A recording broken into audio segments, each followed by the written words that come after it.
Things that you need to know whenever you're coming in.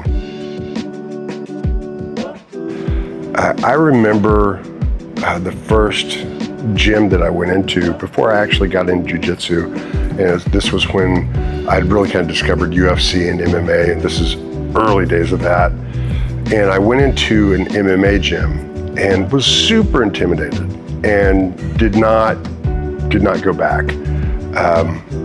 And then I remember the first time I went to a Jiu-Jitsu gym, but granted it's for a kids class, but still you're in there, you don't know what to expect. And again, it can be very intimidating.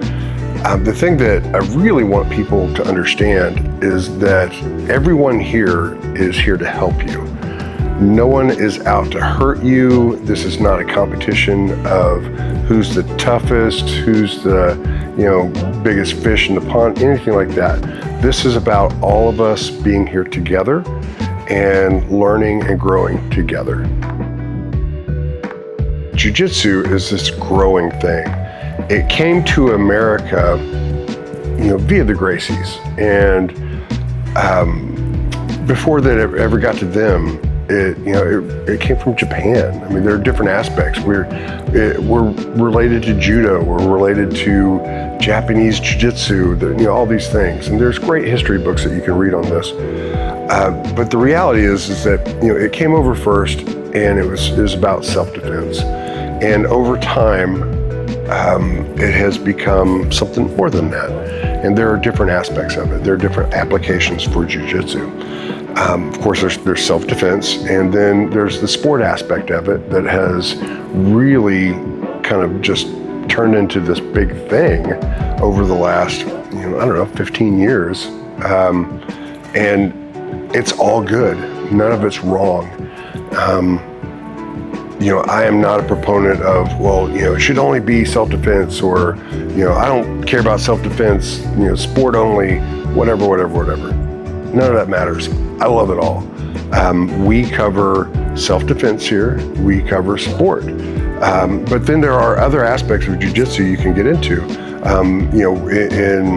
In police work, huge applications there. Security work, I use that I use jiu-jitsu in security work. There's misconceptions now because sport is so big that there's no striking in jiu-jitsu, and that's not true either. Whenever we talk about self-defense, striking is a part of it there too. We're not primarily using strikes and hits and stuff like that, but that is a part of the self-defense aspect of it.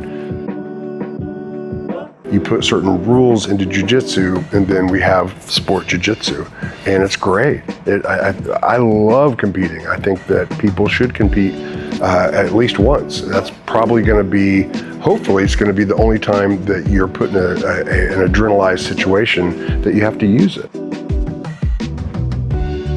Another thing that you'll hear the interweb people argue about is gi, no gi, and we use both. I think both are important. They are two different games. In the gi, you get all the grips. In no gi, it can be a much more athletic experience. But there's not one that's like better than the other. It becomes preference. And no gi's exploded, and that's great. I love competing no gi. But I've also, over time, as I've gotten older, I've come to appreciate gi a lot more. There's just subtlety to that game that sometimes you don't really clue into until you've been doing it for a while.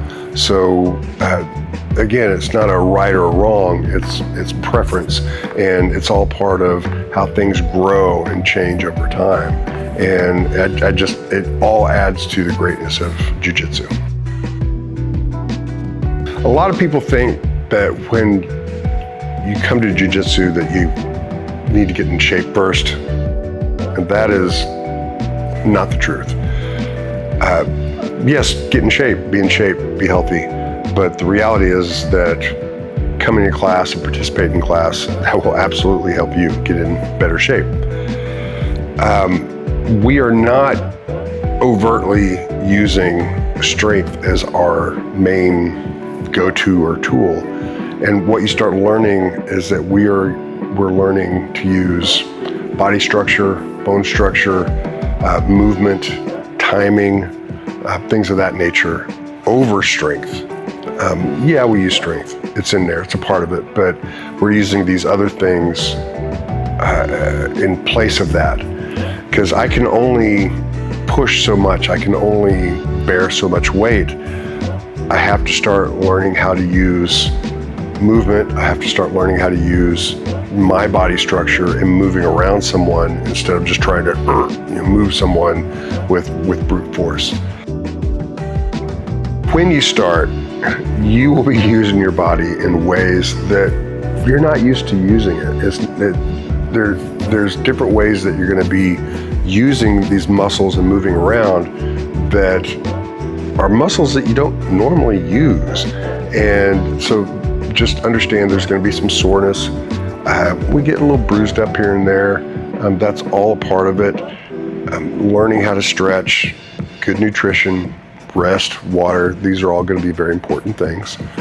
But just understand that, this is a contact sport. It's bodies that are bouncing into each other. There's a lot of contact. So, there's going to be bruising, there's going to be muscle stiffness, and that's just all a part of it. You get used to it, your body acclimates to it.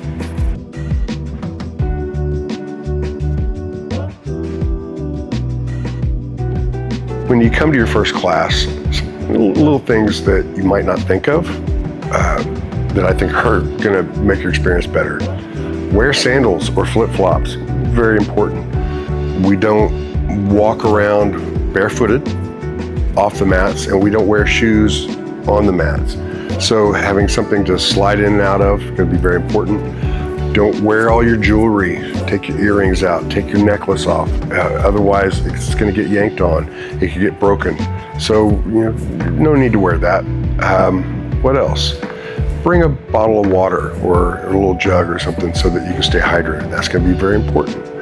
Come with an attitude to just come to learn, come to have fun. You will have fun.